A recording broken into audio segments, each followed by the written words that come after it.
एक बार की बात है, एक छोटे से गांव में आरव नाम का एक गरीब लड़का रहता था। उसके पास केवल एक पुराना कपड़ा था जिसे वह रोज पहनता था, लेकिन वो कपड़ा साधारण नहीं था। एक दिन जब आरव खेतों में काम करके लौटा तो वह कपड़ा अचानक चमकने लगा।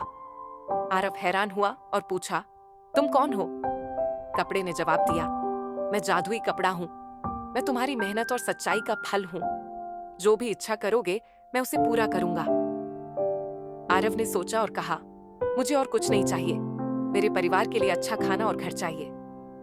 कपड़ा चमका और आरव के घर में खाना और सुंदर घर प्रकट हो गया। लेकिन आरव ने कपड़े का इस्तेमाल कभी लालच के लिए नहीं किया। उसने हमेशा दूसरों की मदद के लिए जादुई कपड़े से इच्छाएं मांगी। गांव में हर कोई उसकी तारीफ करता।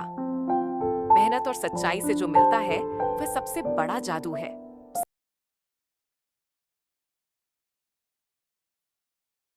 गोलू एक बहुत ही शरारती बच्चा था। एक दिन मेले में उसने ढेर सारे रंग बिरंगे गुब्बारे खरीदे। उसे एक तरकीब सूझी और उसने सारे गुब्बारे अपनी कमर में बांध लिए। उसके दोस्त चीकू ने हंसते हुए कहा, गोलू, तुम तो अब गुब्बारा आदमी बन गए हो। लेकिन गोलू को मजा आ रहा था।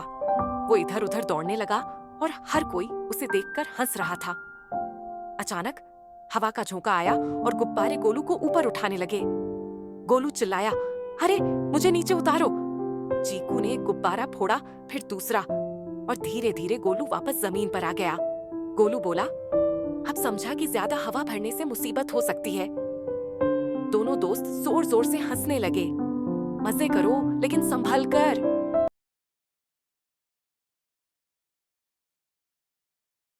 एक बार की बात है, एक छोटा सा चूहा जिसका नाम चीकू था एक रसोई में घुस गया। वहां उसे एक बड़ी स्वादिष्ट चीज का टुकड़ा दिखा। चीकू की आंखें चमक उठी। जैसे ही वह चीज की तरफ भागा, उसने देखा कि वह चीज एक चूहेदानी में फंसी हुई है। चीकू रुक गया और सोचने लगा, इतनी आसानी से चीज मिलना तो मुश्किल है, कहीं ये जाल तो नहीं? उसने चारों तरफ ध्यान से देखा और पाया कि चूहेदानी के पास इंसान के पैरों के निशान थे। चीकू ने तुरंत एक योजना बनाई। उसने पास रखी लकड़ी की डंडी से चूहेदानी को धीरे धीरे धक्का दिया। चूहेदानी का फंदा झट से बंद हो गया। चीकू ने चैन की सांस ली और सोचा, अगर मैंने लालच किया होता तो आज मैं फंस जाता। चीकू ने सबक सीखा कि कभी भी बिना सोचे समझे किसी चीज के पीछे नहीं भागना चाहिए।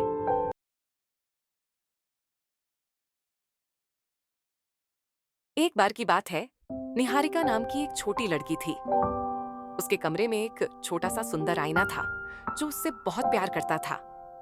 निहारिका रोज उस आईने के सामने खड़ी होकर अपनी छोटी बनाती और गुनगुनाती थी। एक दिन निहारिका उदास होकर आईने के सामने बैठी और बोली, मैं हमेशा अपनी बेस्ट फ्रेंड रिया से हार जाती हूँ। वह हर चीज में मुझसे आगे है। अचानक आईना चमकने लगा और उसमें निहारिका की वह तस्वीर दिखने लगी जहां वह अपने दोस्तों की मदद कर रही थी, अपने दादा दादी को हंसाते हुए दिख रही थी। आईना मुस्कुराकर बोला, देखो, तुम अपने दयालु दिल और दूसरों को खुश करने की आदत के लिए खास हो। यही असली खूबसूरती है। निहारिका मुस्कुराई और बोली, तुम सच कह रहे हो। मुझे अपनी खूबियों को पहचानना होगा। उस दिन के बाद निहारिका ने खुद पर गर्व करना सीखा और अपने आईने से रोज अपनी प्यारी बातें शेयर करने लगी।